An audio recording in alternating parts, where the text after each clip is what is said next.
Olá, seja bem-vindo à Culturaria da Rê. No vídeo de hoje a gente vai conversar sobre o Inferno de Dante. E eu vou falar para você 5 curiosidades sobre esse livro atemporal. Quer conhecer um pouquinho mais do Inferno? Fica comigo até o fim do vídeo que eu vou te contar. Faça esse vídeo chegar a mais pessoas no YouTube. Deixe seu joinha, se inscreva no canal e ative o sininho. Toda semana tem vídeo novo por aqui. Agora, vamos para o nosso conteúdo. Dante é considerado um dos grandes gênios da literatura universal. Ali na época do humanismo, em Florença, ele escreve um dos livros que vai impactar de forma profunda toda a visão que o mundo ocidental tem do inferno. Isso vem de uma obra chamada A Divina Comédia.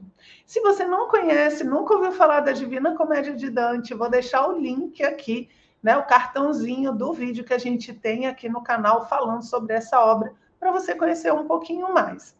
Essa obra, a Divina Comédia, ela é dividida em 3 partes: inferno, purgatório e paraíso. E a gente tem vídeos falando dessas 3 partes. E hoje eu queria falar sobre o inferno. Então, se você ainda não conhece, dá uma olhadinha lá no vídeo do inferno e volta aqui, porque eu vou te contar 5 curiosidades sobre o inferno que podem mudar um pouco a forma com que você vai ler essa obra ou, enfim, pesquisar sobre ela. E a primeira dela, gente, é sobre essa questão dele ele procurar por Virgílio, né? Encontrar Virgílio como sendo o seu guia no inferno. A gente sabe que ele vai andando com Virgílio, né? Virgílio é o seu mestre, o seu guia, pelo inferno e pelo purgatório. Depois, quando chega ali no paraíso, ele vai ter Beatriz e São Bernardo de Claraval também como guias. Então, ele tem 3 guias durante todo esse percurso da Divina Comédia. E Virgílio é interessante porque ele fala, primeiro ele faz uma grande homenagem, né? Dante fala que Virgílio assim, é a grande inspiração dele. E em determinado momento da obra ele fala assim, bem, nada melhor do que ir ao inferno com alguém que já conhece o caminho. E o que ele quer dizer com isso, né? O inferno, ele tem uma evolução de visão a partir da história, né? As civilizações vão aí passando e tudo, e a visão do inferno vai se modificando. E Virgílio, né, um autor romano que escreveu as Enéadas, né, as viagens de Enéas de Troia, ele vai falar da descida aos infernos. Então, ele é um autor, né, mais antigo, bem mais antigo, mas que também já tinha ido ao inferno. Então, ele fala, bem, eu estou indo lá, você já foi, então nada melhor do que ter você como guia, né? Além do que, a figura de Virgílio mostra essa influência, né, das obras clássicas, que vão ser uma característica do humanismo e renascença aí que está nascendo nessa época. Ele traz a homenagem que ele faz a Virgílio, de certa forma está dizendo assim, olha só, a gente pode trazer esses valores antigos para o nosso mundo, né? Eles podem nos ajudar em muitas coisas. Isso é interessante, que faz a gente entender um pouco mais da Renascença, quando a gente fala que os renascentistas, os humanistas, estavam resgatando os conhecimentos antigos. Além disso, então, essa é a primeira curiosidade, né? Virgílio, por que ele escolheu Virgílio? O que ele está fazendo aí nessa obra? Então, primeiro aí, por que Dante escolheu Virgílio para ser o seu guia durante essa ida ao inferno e ao purgatório? Um segundo ponto, então, também muito curioso da Divina Comédia, principalmente o inferno, é que muita gente que está no inferno existiu de fato. São personagens históricos.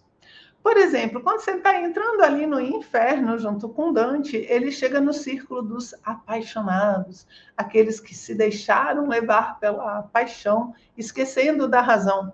E ele encontra ali justamente Paolo e Francesca, um casal, né, que estão se justificando ali, os dois casados com outras pessoas, né, e se tornam amantes. E eles estão lá explicando por que isso aconteceu, em cima de um livro ali do Rei Arthur e por aí vai. O interessante é que esse casal realmente existiu, e o caso deles foi considerado um escândalo ali na cidade da época.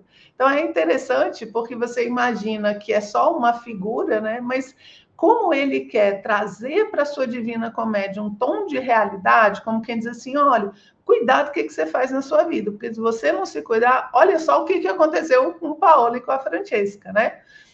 Então, esse é um dos exemplos, um outro que me marcou muito, muito, muito, muito mesmo. Nossa, até de falar me arrepia, gente. É um que ele colocou lá no finalzinho do inferno, já chegando pertinho de Satanás. Ele colocou uma história também conhecida como Torre da Fome. É a história de Ugolino, que é trancado numa torre, deixado sem comida, com seus filhos e netos. E pela fome que eles passam, Dante sugere um canibalismo de Ugolino. E ele aparece lá no inferno justamente canibalizando, né? Comendo a cabeça. Ui, meu Deus do céu. Justamente de quem colocou ele lá. Gente, Dante é maravilhoso nessa coisa de montar imagens, né? A descrição de imagens dele é fantástica. E o Ugolino existiu. Juro para vocês, quando você lê, você diz assim, não, essa história não pode ser de verdade. E é. Outra curiosidade também em relação a pessoas de verdade que estão lá, tem alguns papas que estão lá no inferno, né? Alguns cavaleiros, pessoas da nobreza, e aí são pessoas ali da vida de Dante. O Papa que traiu ele em vida, por exemplo, está atolado no inferno até a tampa, né? E eu conversando com um amigo meu sobre a Divina Comédia, ele fez um comentário que eu achei perfeito. Ele falou, eu queria ser um grande poeta também, porque se eu tivesse a grandeza de Dante, eu também fazia um inferno só para mim e tascava todos os meus inimigos lá dentro, só por pura vingança, né? Então é isso mais ou menos que Dante faz. Pega esses personagens históricos e a maioria deles, ó, pá, joga lá no inferno e fala o que aconteceu com eles, né? Traidores, pessoas que enganam o povo, milhares, vale a pena ler. E existem muitos estudos só falando disso, né? Levantamentos históricos ali do inferno e do purgatório de Dante, né? E também do paraíso, enfim, da Divina Comédia como um todo. Uma terceira curiosidade sobre o inferno de Dante é em relação aos números que ele usa. E a gente percebe desde o início a fixação de Dante com o número 3. 3, gente, está para todos os lugares. Vamos começar que são 3 lugares, né? Purgatório, inferno, purgatório e paraíso, né? São 3 lugares. Cada um desses 3 lugares tem 9 círculos, né? 3 vezes 3, 9. São 9 círculos ou 9 graus, tanto no inferno, quanto no purgatório, quanto no paraíso. Cada um deles, gente, foi feito em 33 cantos. Você tem um canto de introdução, depois você tem 33 cantos para o inferno, 33 cantos para o purgatório e 33 cantos para o paraíso. Olha só. E outra coisa interessante do número 3 é que Dante, e aí é uma curiosidade que é 2 em 1, né? Então seriam 6 curiosidades sobre a Divina Comédia. Que é o seguinte, ele cria a forma de escrever. Né? Você tem os poemas, você tem os cantos, você tem diversas formas de montar os seus poemas, de fazer suas rimas, e ele monta, tipo, o soneto tem uma estrutura, né, específica. E Dante, né, nada para fazer lá durante seu exílio, só pode ser isso, me inventa um jeito novo de fazer rima, onde você tem os tercetos, de 3 em 3, então as rimas são todas de 3 em 3, ao 3 aí de novo, onde ele faz uma rima específica, ele lança a moda, não existia essa forma de escrever, né? E ele lança a moda fazendo uma inter-relação ali dos versos para que eles soem, né, de forma poética, porque vocês sabem que a Divina Comédia todinha é escrita em poema. Lá vem, ó, uma curiosidade, 3 curiosidades em uma, 7 curiosidades sobre a Divina Comédia. ela é um grande poema, do início ao fim, né? E isso, às vezes, até dificulta a leitura, porque hoje em dia a gente não está acostumado, né, a ler poesia, e ele é todo feito em verso, ok? Então, né, depois dessas várias, vamos para a quarta que eu separei para você. A quarta curiosidade é a estrutura que Dante usa dentro de toda a sua obra. Você sabe por que ela se chama comédia? As pessoas falam assim, a comédia deve ser um livro engraçado. Gente, não tem muita coisa engraçada nesse livro, não. Apesar de algumas coisas serem, tá? Mas ela não é considerada uma obra engraçada. Porque comédia, assim como tragédia, né, o uso delas na antiguidade não é exatamente o que a gente usa hoje. Então, a comédia não é uma coisa engraçada. A comédia é uma história que começa mal e termina bem. Então, a comédia é o que? Você começa a história numa desgrameira danada e ela vai melhorando, melhorando e termina bem. Isso é uma comédia. O que é a tragédia? A tragédia é o contrário. A coisa começa bem, aí vem desgrameira, desgrameira, desgrameira e termina super mal. Então, uma tragédia grega, tipo Édipo, né? Começa bem, tá o rei e a rainha lá, todo mundo feliz, nasce o príncipe, o que acontece? Problema, problema, problema, termina na tragédia. Mata o pai, casa com a mãe, aquela coisa toda. Então, é uma tragédia porque começa bem e termina mal. E a comédia, a Divina Comédia de Dante, é uma comédia porque ela começa mal, inferno, né? Ele está entrando no inferno, isso não é bom, não é bom. E ele vai indo, indo, indo e termina contemplando a face de Deus no paraíso. Isso é bom. Então, começa mal e termina bem. Por isso que ele é uma comédia.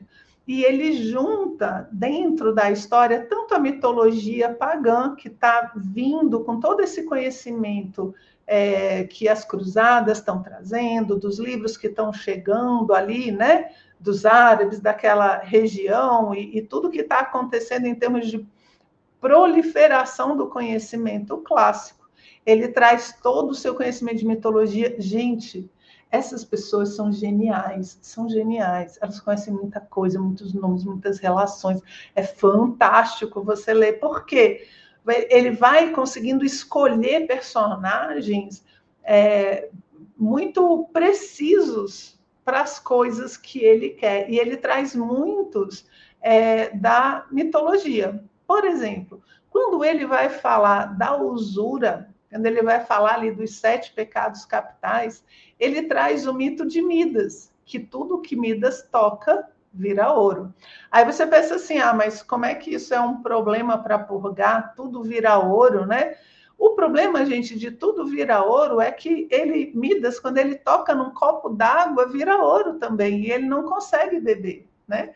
Quando a filha dele chega perto dele e abraça ele, ela se torna ouro, uma estátua de ouro também. Ou seja, esse toque de Midas é uma desgraceira danada. E ele pega esse mito, traz para falar, né? Olha só o que acontece com a pessoa que é muito apegada ali com as coisas materiais.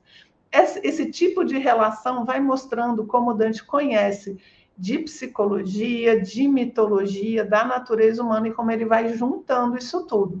Então, o purgatório e o inferno, principalmente o inferno, ele é todo ali dentro de mitologia pagã, greco-romana, certo? Basicamente. Tem anjos, tem outras coisas, mas aí quando você lê, você vai entender. Aí a gente vai subindo, no purgatório, ele já traz mais coisas bíblicas, né? Ele já vai trazendo exemplos míticos e exemplos bíblicos. E quando ele chega no paraíso, o paraíso é plena luz, a luz da presença de Deus, justamente, e ali a gente tem mais as histórias bíblicas, a história da igreja, dos santos, dos mártires, dos pais da igreja. Então, ele faz todo esse trajeto, saindo, então, do pagão e chegando até a face de Deus. Essa é a nossa quarta curiosidade. E a quinta, que eu acho a melhor de todas, deixei para o final mesmo, é sobre Satanás, Lúcifer, o Beelzebub, os vários nomes que ele tem.